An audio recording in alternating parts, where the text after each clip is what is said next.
Hi class, in lesson 16.4 you will be analyzing data using the 5-number summary.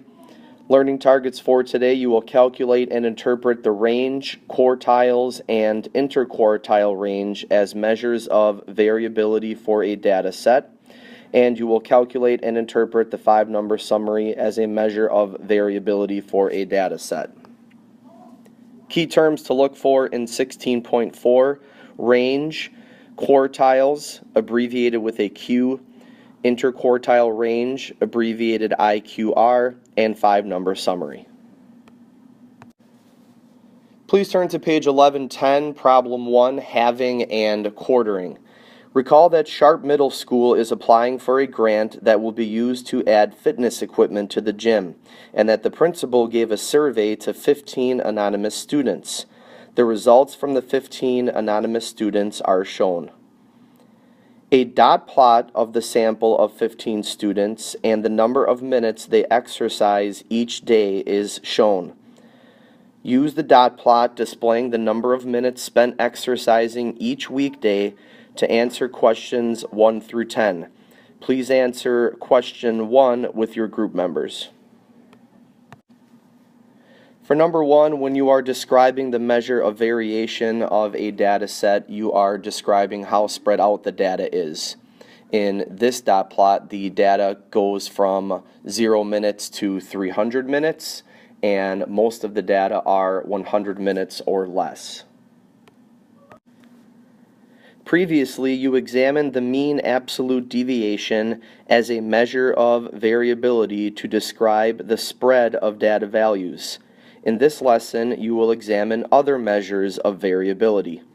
Another measure of variation is the range. The range is the difference between the maximum and minimum values of a data set. Please answer number 2 with your group. For number 2, our maximum value is 300. Our minimum value is 0. 300 minus 0 is 300. So 300 minutes is your range. Please turn to page 1111. Another set of values that helps to describe variability in a data set is a quartile.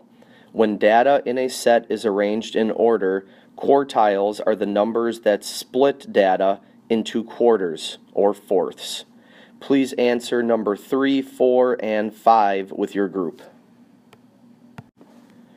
For number 3, in order to calculate the quartiles, first you must determine the median to separate the data in half. Then you are going to determine the median of each half to divide each half of the data into halves again. For number 4, the median is 40.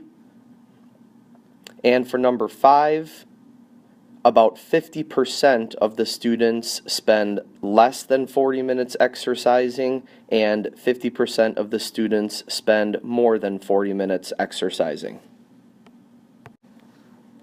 For number 6, the exercise data for Sharp Middle School is shown in ascending order. Please answer letter A through D with your group.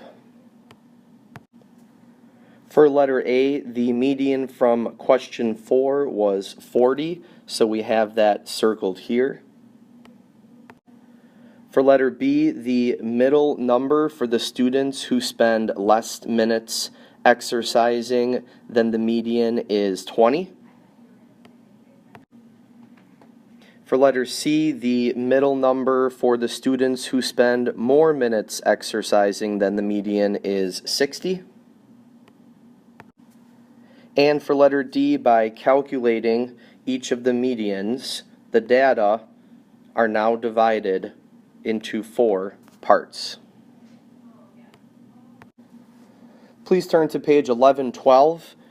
Recall, the numbers that divide a data set into 4 equal parts are called quartiles.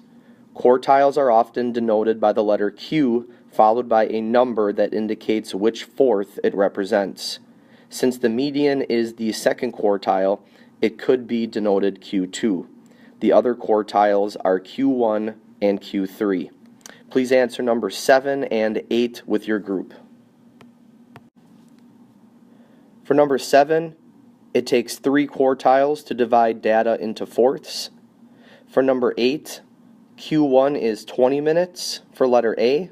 For letter B, Q2 is 40 minutes. And remember that Q2 is also the median for the data set. And for letter C, Q3 is 60 minutes. Please answer 9, 10, and 11 with your group. For number 9 in the data set, 25% of the data is below Q1 and 75% of the data is above Q1. For number 10, in the data set, 75% of the data is below Q3 and 25% of the data is above Q3. And for number 11, 50% of the data is between Q1 and Q3. Please turn to page 1113, answer number 12, letters A and B with your group. For number 12, letter A, first you are going to put the numbers in ascending order. Then you are going to determine the median. The median of the data set is halfway between 20 and 24, which is going to be 22, so your median is 22.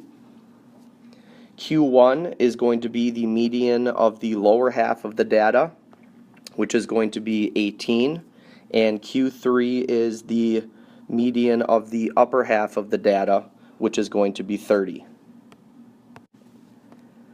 The quartiles tell me that for Q1, 25% of the data is below 18 and 75% of the data is above 18. The median, or Q2, tells me that 50% of the data is below 22 and 50% of the data is above 22. And finally, Q3 tells me that 75% of the data is below 30 and 25% of the data is above 30.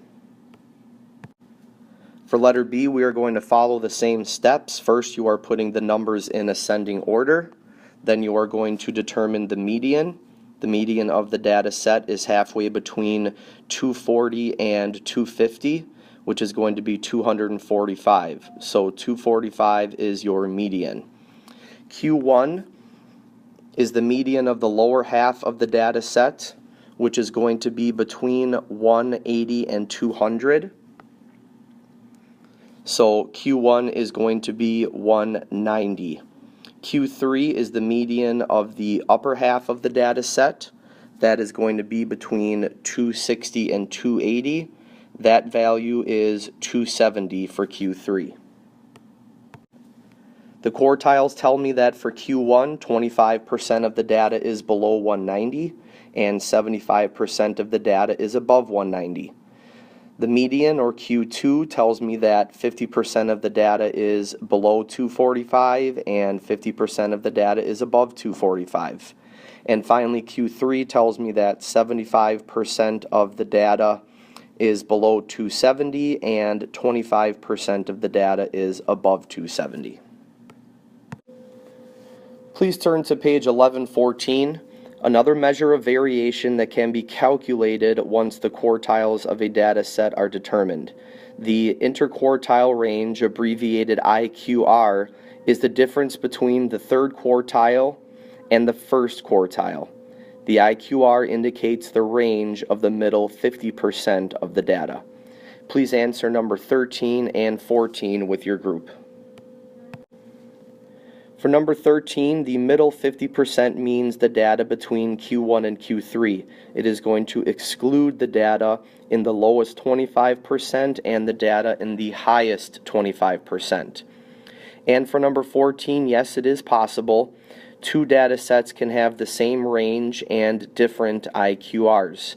The range is based on the minimum and maximum values, but the IQR is based on Q1 and Q3.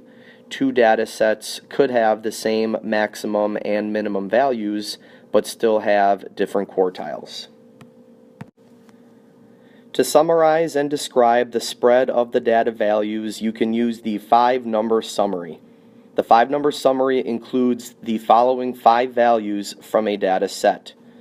the minimum value, which is the least value in the data set, Q1, the first quartile, the median, which is the median of the data set, we can also label that Q2, Q3, which is the third quartile, and the maximum, which is the greatest value in a data set. This will conclude lesson 16.4 on analyzing data using the 5-number summary. Please let me know if you have any questions. Thanks.